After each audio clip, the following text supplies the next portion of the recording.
Φανταστείτε μια κατάσταση όπου πρέπει να αντιμετωπίσετε κάποιον που κρατάει ένα μαχαίρι και έχει σκοπό να σας σκοτώσει. Τι κάνεις όταν ο θάνατος στέκεται οπλισμένος με ένα μαχαίρι με μάτια φλεγόμενα από την πρόθεση να βάλει τέλος στη ζωή σου? Οι επιλογές σας μπορεί ξαφνικά να φαίνονται απελπιστικά λίγες.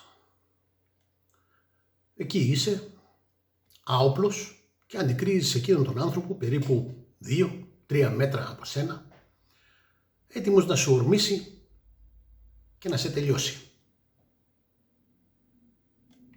Ξαφνικά αυτό το ψυχρό κενό ανάμεσα σε εσάς και το όπλο αρχίζει να συρρικνώνεται.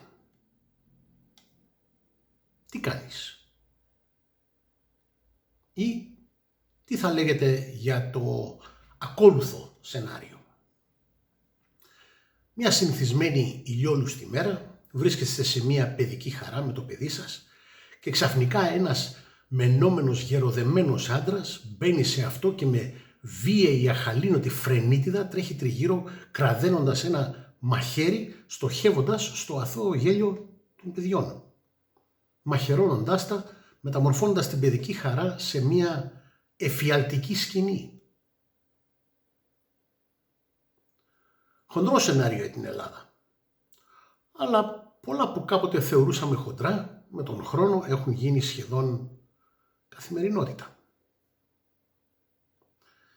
Τι κάνεις λοιπόν σε ένα τέτοιο ενδεχόμενο? Είναι σχεδόν βέβαιο ότι η άμεση απάντησή σας μπορεί να είναι «θα έκανα ό,τι χρειαστεί για να σταματήσω την επίθεση, ακόμα και αν αυτό σημαίνει ότι θα σκοτώσω τον δράστη ή θα πεθάνω». Όμως η σχεδόν σίγουρη πραγματικότητα ποια είναι? Οι περισσότεροι δεν θα κάνατε ποτέ τίποτα από αυτά. Και μάλιστα οι περισσότεροι θα σκιάζονταν. Οι έμπειροι των πολεμικών τεχνών και των μαχητικών αθλημάτων μπορεί να χλευάζουν περιφρονητικά μία τέτοια δήλωση και την σκέψη της αδράνειας σε ένα τέτοιο σενάριο. Ωστόσο, παρουσιάστε το ίδιο σενάριο και την ερώτηση «τι θα έπρεπε να κάνω σε αυτή την περίπτωση» σε έναν έμπειρο επιζώντα της ακραίας βίας του δρόμου και κατά πάσα πιθανότητα θα λάβετε μια ενιαία, ομόφωνη απάντηση. Σίγουρα όχι κάτι χαζό. Ή, αν είναι ευγενική, να αποφύγετε τον απερίσκεπτο ηρωισμό. Πολλοί μπορεί να ισχυριστούν ότι θα έσπευδαν να επιτεθούν στον ένοπλο επιτιθέμενο και παρόλο που το συναίσθημα είναι σωστό, να πούμε την αλήθεια. Τα στατιστικά στοιχεία διαφωνούν. Τα γεγονότα αποδεικνύουν ότι μάλλον θα λακίσουν. Ο ψευτοηρωισμός συχνά μαραίνεται όταν αντιμετωπίζει πραγματικό κίνδυνο. Άλλοι πιο συνετοί άνθρωποι θα έψαχναν για εναλλακτικό τρόπο για να αντιμετωπίσουν το ζήτημα. Όπως να αρπάξουν παραμάσχαλα κάνα 2 παιδιά και να τα φυγαδεύσουν προς ασφάλεια. Εν όψη μιας απειλής σε μια παιδική χαρά, μια τέτοια απόκριση πρέπει να είναι ενστικτώδης για κάθε κηδεμόνα που είναι παρόν. Αλλά συχνά δεν είναι. Αυτή δεν θα έπρεπε να είναι μια δύσκολη απόφαση και δεν θα έπρεπε να υπάρχει σύγχυση ή δισταγμός στην λήψη της. Αλλά γιατί υποστηρίζω ότι αυτό δεν θα συμβεί σε εκείνη την φανταστική παιδική χαρά?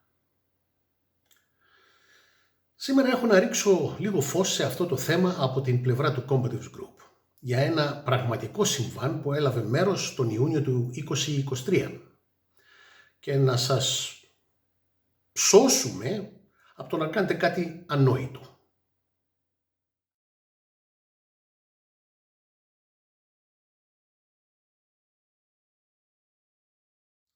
Γεια σας, είμαι ο Ζακ. Διδάσκω δεξιότητες προσωπικής ασφάλειας, αυτοπροστασίας και, αν χρειαστεί, αυτοάμυνας σε άνδρες και γυναίκες που έχουν την ανάγκη να νιώθουν αλλά και να είναι ασφαλείς. Η φυγή από τη σκηνή τέτοιας άγριας αχαλήνωτης βίας όσο το δυνατόν γρηγορότερα και μακρύτερα φαίνεται λογική πορεία δράσης όταν είσαι μόνος και μπορείς να το κάνεις. Τι γίνεται όμως αν είναι μια επιλογή που δεν θέλετε να κάνετε ή δεν είναι δυνατή? Οι στατιστικές αποκαλύπτουν ένα εκπληκτικό γεγονός. Οι περισσότεροι άνθρωποι που έχουν εκπαιδευτεί σε πολεμικές τέχνες και μαχητικά αθλήματα επιλέγουν να μην τραπούν σε φυγή. Στέκονται στη θέση τους. Μπορεί να είναι θέμα τιμής, υπερηφάνειας, εγωισμού ή η ενστικτώδης επιλογή που εδραιώνεται μέσα στην φύση τους ή και οι επαναλαμβανόμενες ασκήσεις και οι αθλητικοί αγώνες. Πρόκειται για την προεπιλεγμένη απόκρισή τους. Το ένστικτο του μαχητή που καλλιεργείται μέσω της αυστηρής εκπαίδευσης. Έχουν εκπαιδευτεί να στέκονται και να πολεμούν. Είναι μια εξαιρετική αντίδραση σε έναν άοπλο αγώνα στο ring ή τατάμι. Ίσως ακόμα και σε μια συμπλοκή ένας εναντίον ενός στο δρόμο. Αλλά δεν συνιστάται εναντίον ενός φανατισμένου ή τρελαμένου και γεμάτου μίσος επιτιθέμενου με μαχαίρι. Πολλοί θα φέρουν αντίρρηση σε αυτό το σχόλιο γιατί θεωρούν ότι είναι ειδικοί. Αλλά πιστέψτε με όταν σας λέω ότι ακόμη και σε μια ληστεία με μαχαίρι, που το τέλος είναι αβέβαιο διότι για την λία ενδιαφέρεται ο άλλος και όχι απαραίτητος για την ζωή σου, αμφιταλαντεύεσαι για μια στιγμή. Πού ξέρεις τι τρέλα κουβαλάει ο άλλος? Προσωπικά θαρώ ότι το εκπαιδευμένο άτομο μπορεί να σταθεί στην θέση του για διάφορους λόγους, ανεξάρτητα από την σοφία ή την έλλειψη αυτής της απόφασης σε μια τέτοια κατάσταση. Μόνο η προσωπική εμπειρία θα δείξει ή η σοβαρή εκπαίδευση από σοβαρούς ανθρώπους. Δεν υπάρχει αμφιβολία για τον τίτλο αυτού του κομματιού.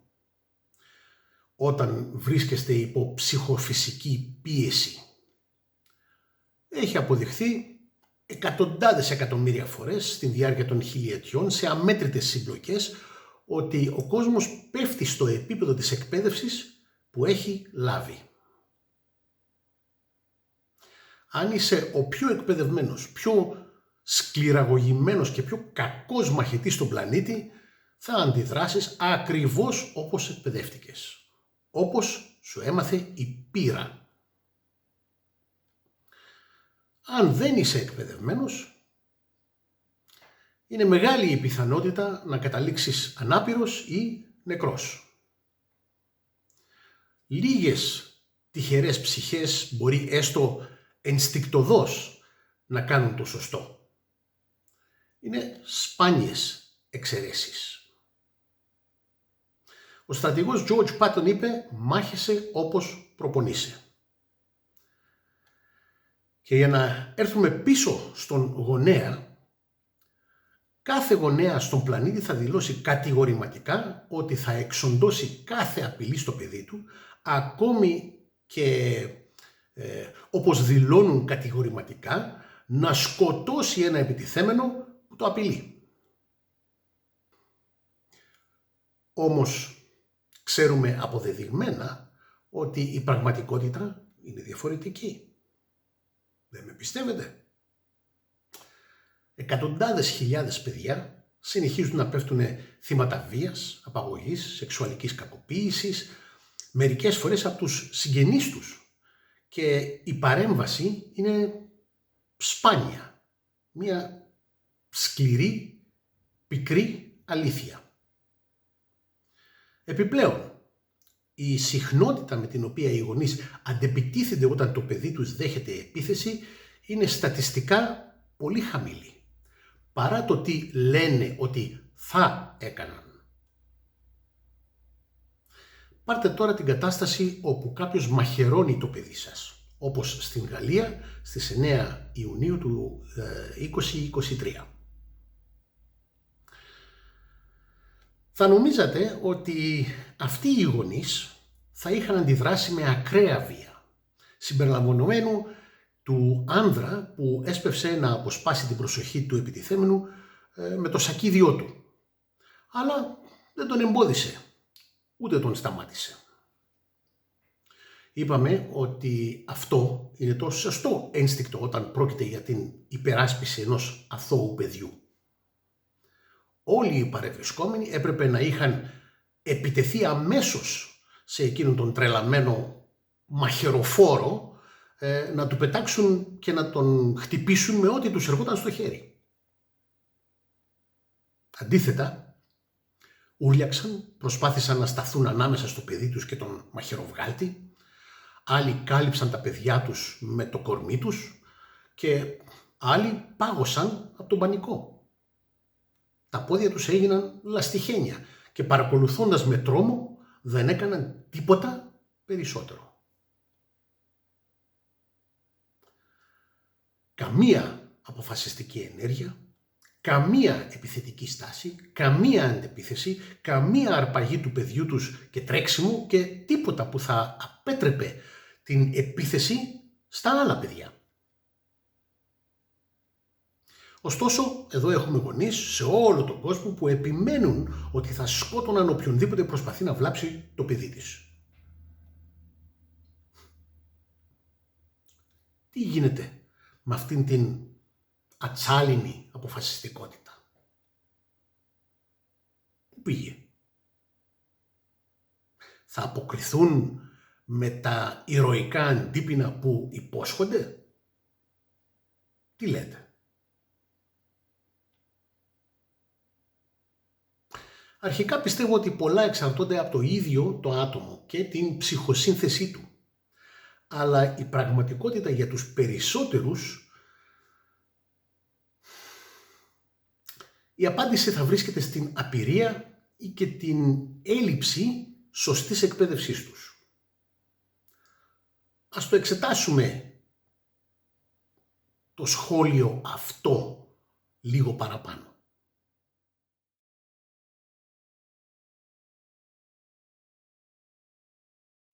Κανείς δεν θα παραδεχτεί ότι είναι αδύναμος όταν πρόκειται να υπερασπιστεί τα παιδιά του.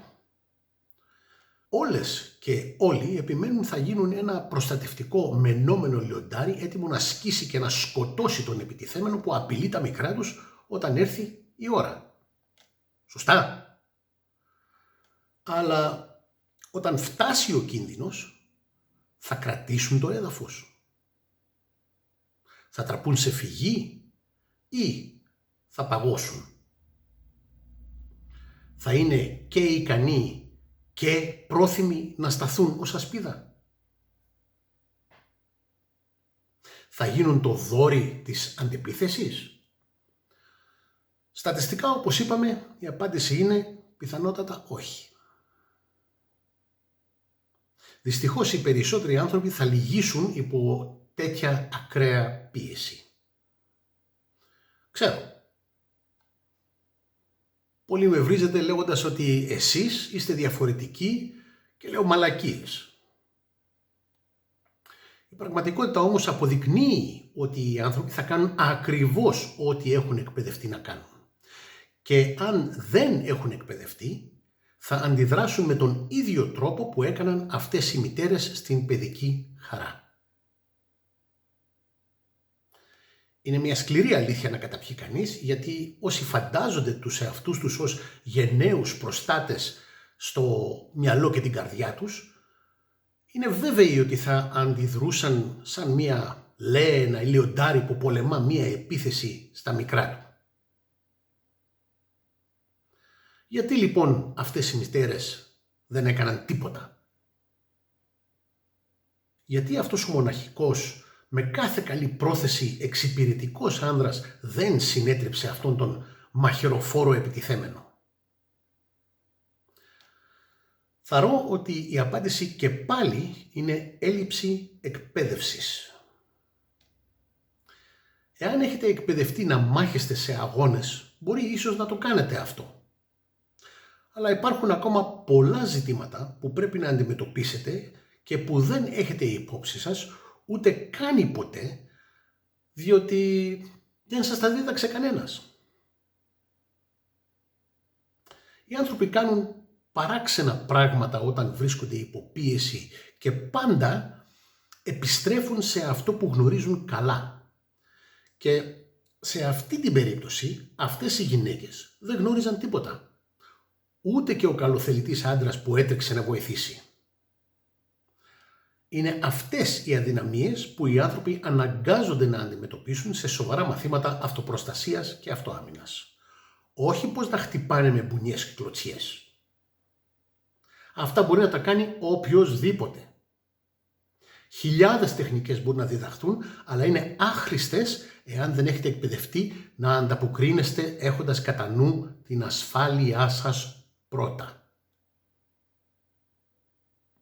Άνθρωποι θα σου πούν απλά τρέξει, νομίζοντας ότι αυτό θα κάνεις αυτόματα. Αλλά αν δεν έχεις εκπαιδευτεί να αναγνωρίζεις τι είναι αυτό που βλέπεις και να ανταποκριθείς τρέχοντας σε κάποιο συγκεκριμένη κατεύθυνση, με συγκεκριμένο σκοπό, δεν θα το κάνεις. Δεν φτάνει ο φόβος και ο τρόμος, διότι υπάρχουν ακόμα και το πάγωμα και η υποταγή και δεν υπάρχουν μόνο αυτά που λέμε όλοι μάχη ή φυγή.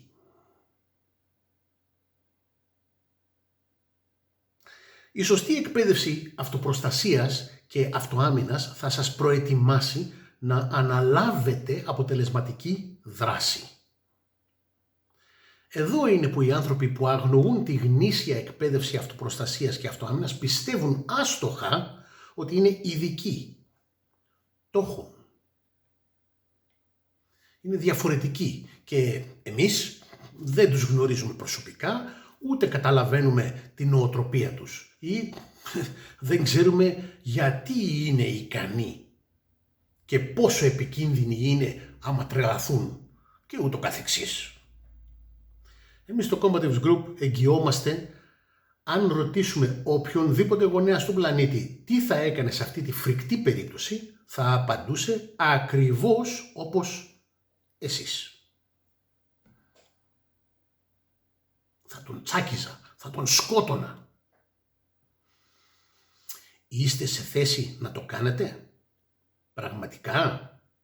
Τι σας κάνει να πιστεύετε δηλαδή ότι μπορείτε, αν δεν έχετε εκπαιδευτεί ώστε να έχετε απευαισθητοποιηθεί στην πραγματικότητα της βίας, να αντιμετωπίσετε σίγουρο τραυματισμό, αναπηρία ή και θάνατο?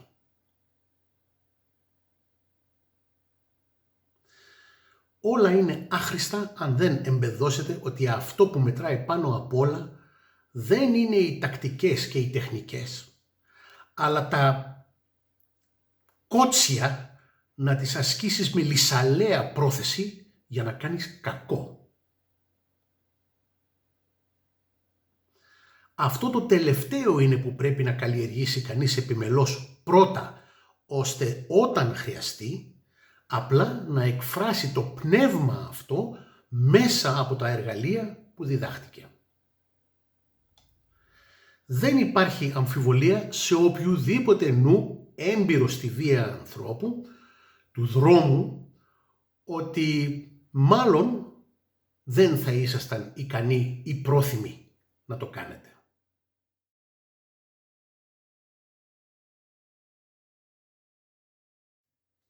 Οι άνθρωποι που εκπαιδεύονται στις πολεμικές τέχνες και τα μαχητικά αθλήματα εκπαιδεύονται να αντιμετωπίζουν τους αντιπάλους τους και να μάχονται. Ντροπή θα ήταν να τρέχει κανείς από το ρίνγκ ή από το ταπί. Όμως, κανένας τους δεν εκπαιδεύεται με τον ίδιο τρόπο όπως εκείνοι που εκπαιδεύονται στην αυθεντική αυτοάμυνα και κανένας δεν ασκεί τακτικά την λήψη αποφάσεων και τις δεξιότητες που είναι απαραίτητες για να αντιμετωπίσουν έναν ένοπλο επιτιθέμενο. Τα λίγα μαθήματα δεν μετράνε. Ούτε τα ανώδυνα. Ούτε μπορούν να φάνε ένα γερό ξύλο και να δώσουν ένα, τουλάχιστον όσοι δεν συμμετείχαν ενεργά σε αγώνες πλήρους επαφής. Το κενό έγκυται στο πώς αντιλαμβάνονται οι περισσότεροι την κατάσταση αυτοάμυνας. Πολλοί την βλέπουν μέσα από το πρίσμα των πολεμικών τεχνών ή των μαχητικών αθλημάτων, που εστιάζουν σε αγώνες, αλλά όχι στο βρώμικο, το οπλισμένο, στο απρόοπτο, το ανεξέλεγκτο, το γεμάτο κακία, μίσος, φανατισμένο ή και την οπτική ενός τρελού. Μην παρερμηνεύετε αυτά τα σχόλια. Τα άτομα που εξασκούν σοβαρές πολεμικές τέχνες και μαχητική αγωγή κάθε συστήματος πλήρους επαφής είναι τρομεροί μαχητές και σε έναν ελεγχόμενο αγώνα και πιθανότατα στον δρόμο θα λιώσουν τον μέσο άνθρωπο σε έναν καυγά ένας προς έναν. Το να μάθεις να ανταλλάσσεις χτυπήματα, ρίψεις όρθια πάλι και πάλι στο έδαφος είναι εξαιρετικό για αγώνες και σε κάποια αθλήματα αναγκαίο. Ωστόσο, δεν είναι ιδανικό για καταστάσεις αυτοάμυνας. Η αυτοάμυνα έχει άλλες προτεραιότητες. Η αυτοάμυνα και οι απειλές στην πραγματική ζωή είναι ένα διαφορετικό περιβάλλον και κατά κανόνα δεν υπάρχουν ξεκάθαροι κανόνες για την προστασία των συμμετεχόντων. Υπάρχουν όμως οι αρχές του να ζει κανείς αμυντικά. Και πίσω από αυτό βρίσκεται και βάθος και πλάτος, το οποίο δεν διδάσκει κανένας αθλητικός σύλλογος επισταμένα. Αυτά τα προσφέρει η ιδίαν εμπειρία και η σοβαρή εκπαίδευση από ανθρώπους με εμπειρία. Το επαναλαμβάνουμε συνεχώς.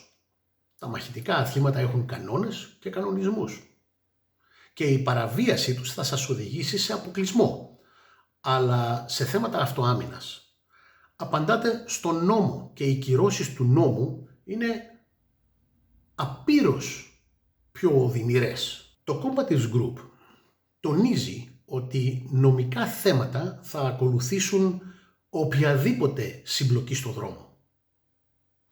Σε αντίθεση, η εκπαίδευση προσωπικής ασφάλειας, αυτοπροστασίας και στην συνέχεια αυτοάμυνας προσφέρει πολύ περισσότερες επιλογές για τις διάφορες καταστάσεις.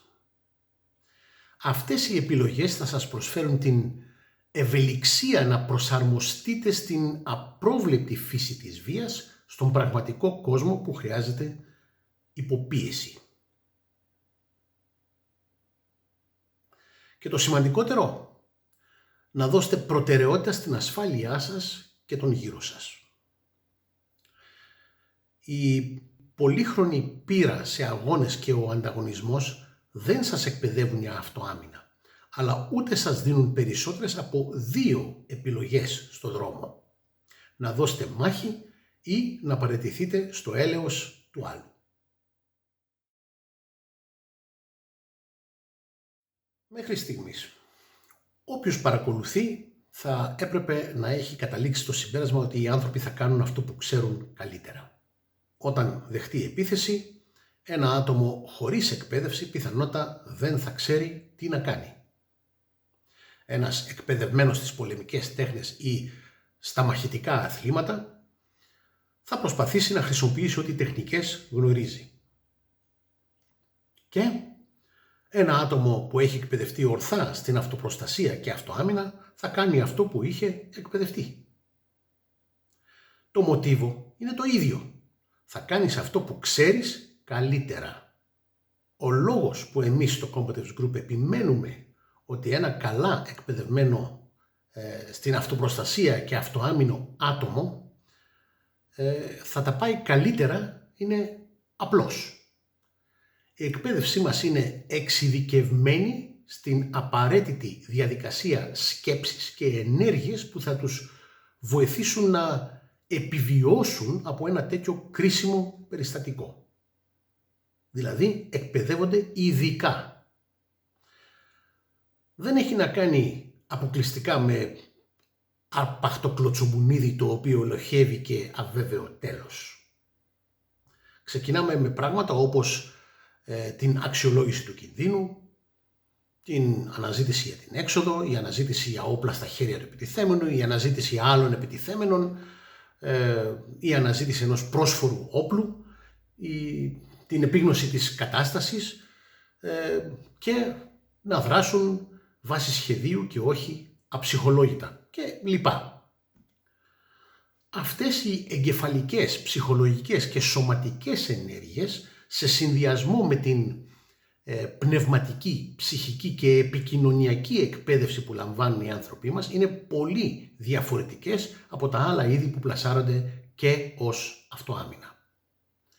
Οι άνθρωποι σε μια αυθεντική σχολή αυτοάμυνας εξασκούν όλα αυτά και πολλά άλλα συνέχεια. Εκπαιδεύονται να το κάνουν μέχρι να γίνει δεύτερη φύση και ασυνείδητα. Ωστόσο, οι άνθρωποι που δεν κάνουν τίποτα από αυτά τα πράγματα είναι βέβαιοι ότι ενστικτωδώς και αυτόματα απλώς θα έτρεχαν. Θα αναζητούσαν άλλες απειλές. Θα άρπαζαν ένα όπλο. Θα αποκλιμακώσουν και φυσικά θα σταθούν στο ύψος των περιστάσεων διανοητικά, ψυχολογικά και σωματικά αν φτάσουν στη συμπλοκή. Πώς θα το κάνουν αν δεν έχουν κάνει στην εκπαίδευση συνεχώς αυτά τα πράγματα και υπό ψυχοφυσική πίεση? Όλα αυτά είναι, κατά την γνώμη και εμπειρία μου, θα τζούτσου, θα καράτε, θα κουνγκ-φου, θα MMA κλπ.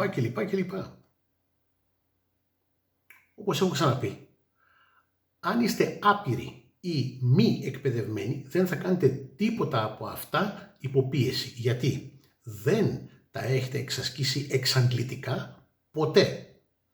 Και αυτό είναι γεγονός. Ωστόσο, οι άνθρωποι που δεν έχουν κάνει ποτέ αυτά τα πράγματα θα κοιτάξουν μία κατάσταση και θα καταλήξουν μαγικά στο συμπέρασμα ότι θα κάνουν ακριβώς αυτό που δεν έχουν κάνει ποτέ. Πόσο παράλογο είναι αυτό? Τι είδους μαγικός συλλογισμός είναι αυτός? Δεν θα σταθείτε στο ύψος των περιστάσεων, αλλά θα πέσετε σε ό,τι γνωρίζετε. Και αν αυτό που γνωρίζετε είναι ευσεβής πόθος, τότε μόνο αυτό θα σας μείνει. Αλλά πιθανότατα να επιβιώσετε εάν εξασκηθείτε επιμελώς να συλλέγετε γνώση για βίαιους ανθρώπους και τον τρόπο με τον οποίο λειτουργούν και να το κάνετε όσο πιο κοντά στην πραγματικότητα της βίας γίνεται.